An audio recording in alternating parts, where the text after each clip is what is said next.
ओम श्री परमात्मने नमः। ओम श्री गुरुवे नमः। योग वशिष्ठ निर्वाण प्रकरण। सिद्ध आदि के लोकों की संकल्प रूपता बताते हुए इस जगत को भी वैसा ही बताना और ब्रह्म में अहम भाव का स्फुरण ही हिरण्य गर्भ है, उसका संकल्प होने के कारण त्रिलोकी भी ब्रह्म ही है, इसका प्रतिपादन। श्री वशिष्ठ जी कहते हैं, रघुनंदन, इलावती नगरी में बैठकर राजा प्रज्ञप्ति पर अनुग्रह करने का जो मेरा प्रयोजन था, उसे पूरा करके उस राजा द्वारा सम्मानित मैंने स्वर्गलोक में जाने के लिए आकाश मार्ग का आश्रय लिया।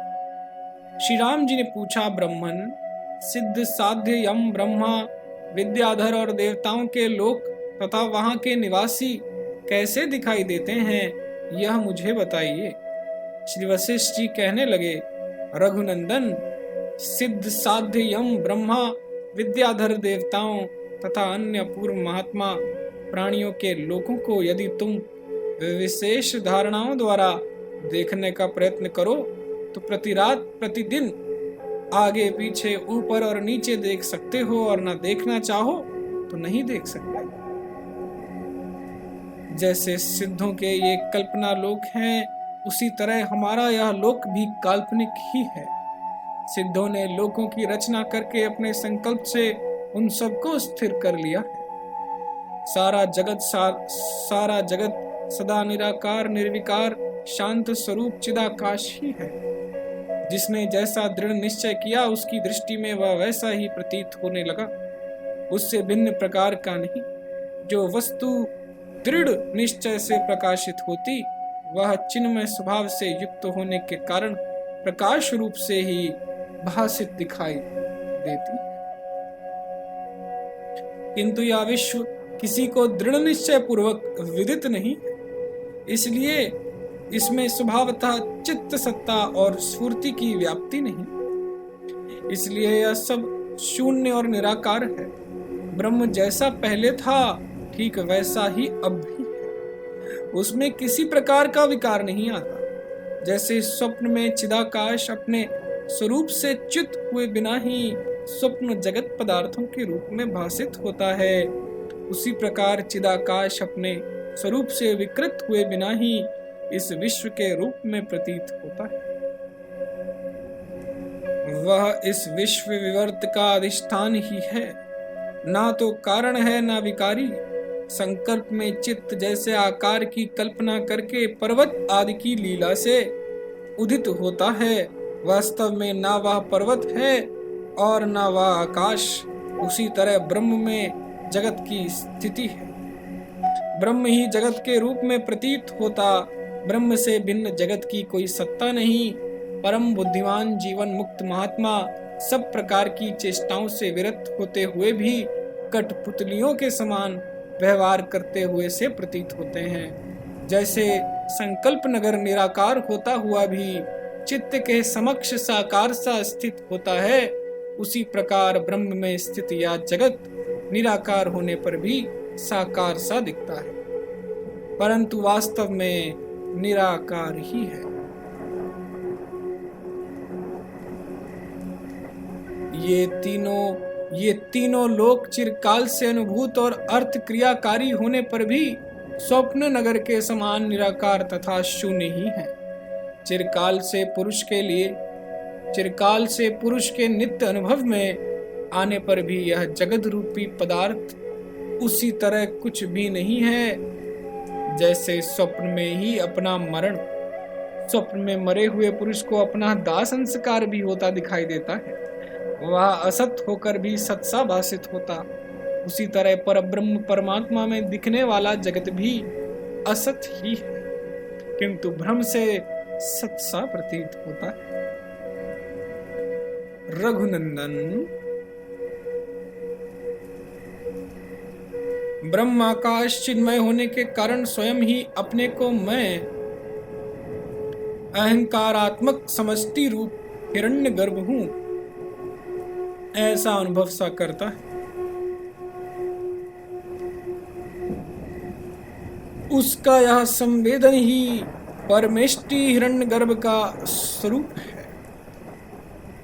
और यह त्रिलोकी उस हिरण्यगर्भ का ही संकल्प। ऐसी स्थिति में ना तो ब्रह्मा कभी उत्पन्न हुए, ना इस दृश्य जगत की उत्पत्ति हुई।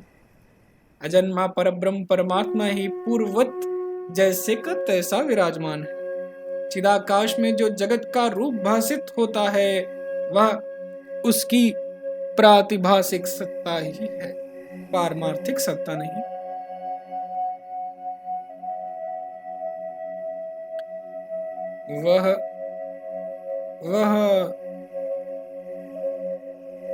वह मृग तृष्णा के समान मिथ्या ही है, दिखाई देने पर भी असत ही है।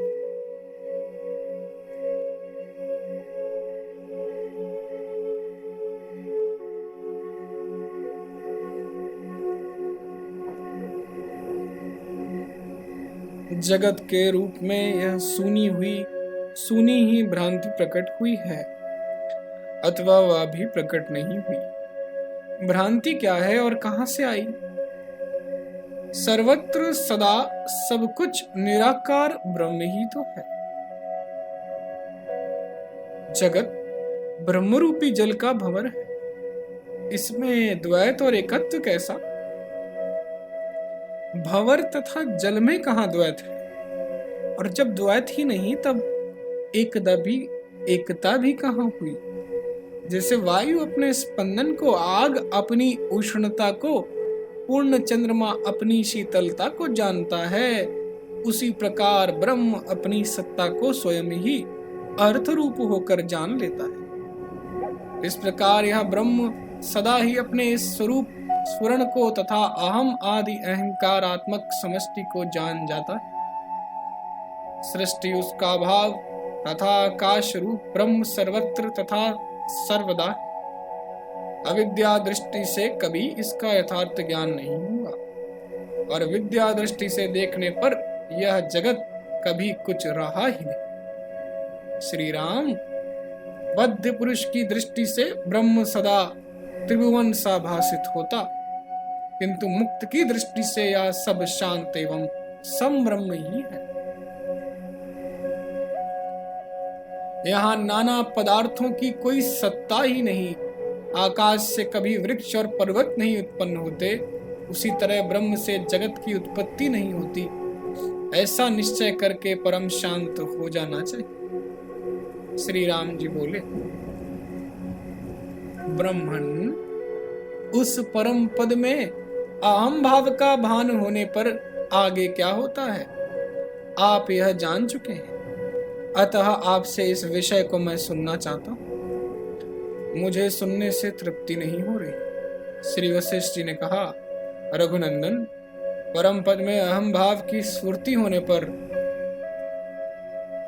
उसमें सबसे पहले आकाश सत्ता का अध्यास होता है, फिर दिक् सत्ता, काल सत्ता, भेद सत्ता का उदय यानी अध्यास होने लगता है। जब आत्मा को देह आदि में अहम का भान होता है, तब देह से भिन्न स्थल में यहाँ मैं नहीं हूँ इसका भी अवश्य भान होता है। यह देशकृत परिच्छेद कहलाता है। इस रीति से आत्मा ही नाना प्रकार का कालकृत और वस्तुकृत परिच्छेद स्वीकार करके बिना क्रम के ही द्वैत रूप होकर आकाश में उदित होता है। फिर इन पूर्वोक्त आकाशात्मक पदार्थ भेद सत्ताओं के नामकरण की बुद्धि उत्पन्न होती, जिससे जाति, गुण और क्रिया आदि की दृष्टि से इनमें परस्पर भेद किया जा सके, परंतु वास्तव में यह सब चिदाकाश ही है।